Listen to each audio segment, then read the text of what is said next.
位于挪威的维吾尔基金会的被囚禁知识分子名单中，喀什舒夫县第一中学的教务处主任兼文学翻译艾赫美提江居马排名第70位。自由亚洲电台进行了长达1年左右的调查，结果证实，艾赫美提江居马在所谓的职业教育中心接受2年的培训后，被判处14年徒刑。据报道，他是自由亚洲电台维吾尔语部副总监麦美提江居马的哥哥。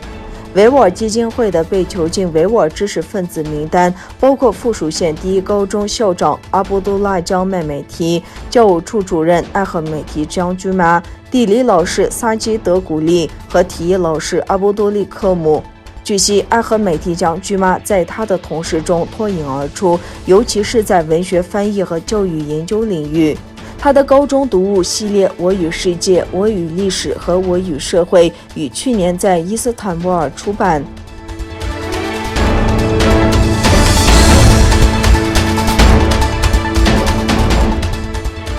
美国参议院共和党参议员托德·杨说，因针对维吾尔人的严重的侵犯人权，他支持2022年北京冬季奥运会的外交抵制。托德·杨说，中国的侵犯人权包括对维吾尔人的待遇，要求像他这样的政府官员不要参加北京奥运会。托德·杨在接受《华盛顿邮报》采访时说，这是因为我们永远不会接受中国对维吾尔人的强制劳动，这意味着我们憎恨和谴责中国针对维吾尔人的强制绝育等暴行。目前，是否因中国对维吾尔人的种族灭绝而抵制北京冬奥会的问题在西方引起了争议，但美国政府尚未就此问题做出最终决定。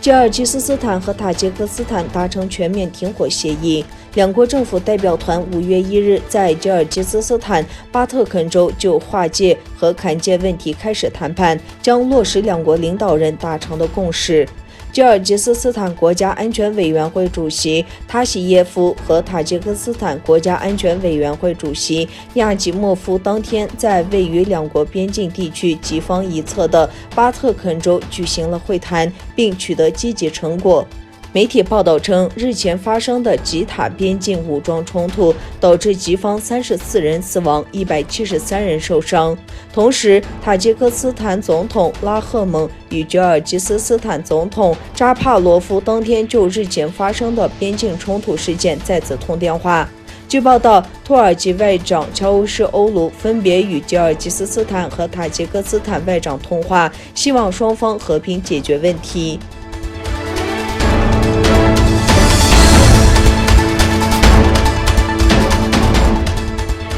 路透社援引3位消息人士报道称，意大利电信公司计划取消与华为公司签署的合约。合约允许华为提供设备，参与意大利部分的5G 网络建设。意大利电信公司已经去信华为，说明有意取消合约。报道指，意大利电信公司原本计划与华为和爱立信签约，但后来邀请诺基亚加入，现时整份合约将由爱立信和诺基亚承接。据称，意大利电信公司审视供应政策后做出有关决定。意大利电信公司已经排除华为参与其5G 网络核心的建设，去年就没有邀请华为参与投标。意大利虽然未彻底禁止华为，但根据现有法令，政府可以对非欧盟供应商签署的5G 合约设置严格的条件。意大利电信公司是华为欧洲最大客户之一。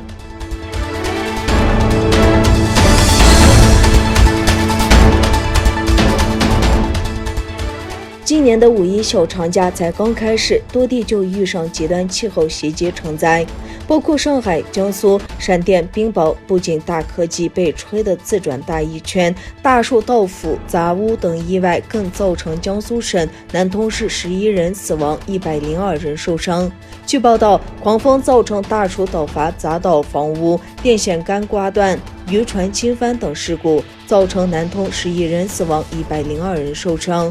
医院急诊室涌进爆满的伤患。14级狂风掀翻了南通海面的渔船，交通运输部东海救助局启动应急救助预案，在出事海域全力搜救9名落海船员。据报道，南通位于上海以北100公里处，人口约为800万。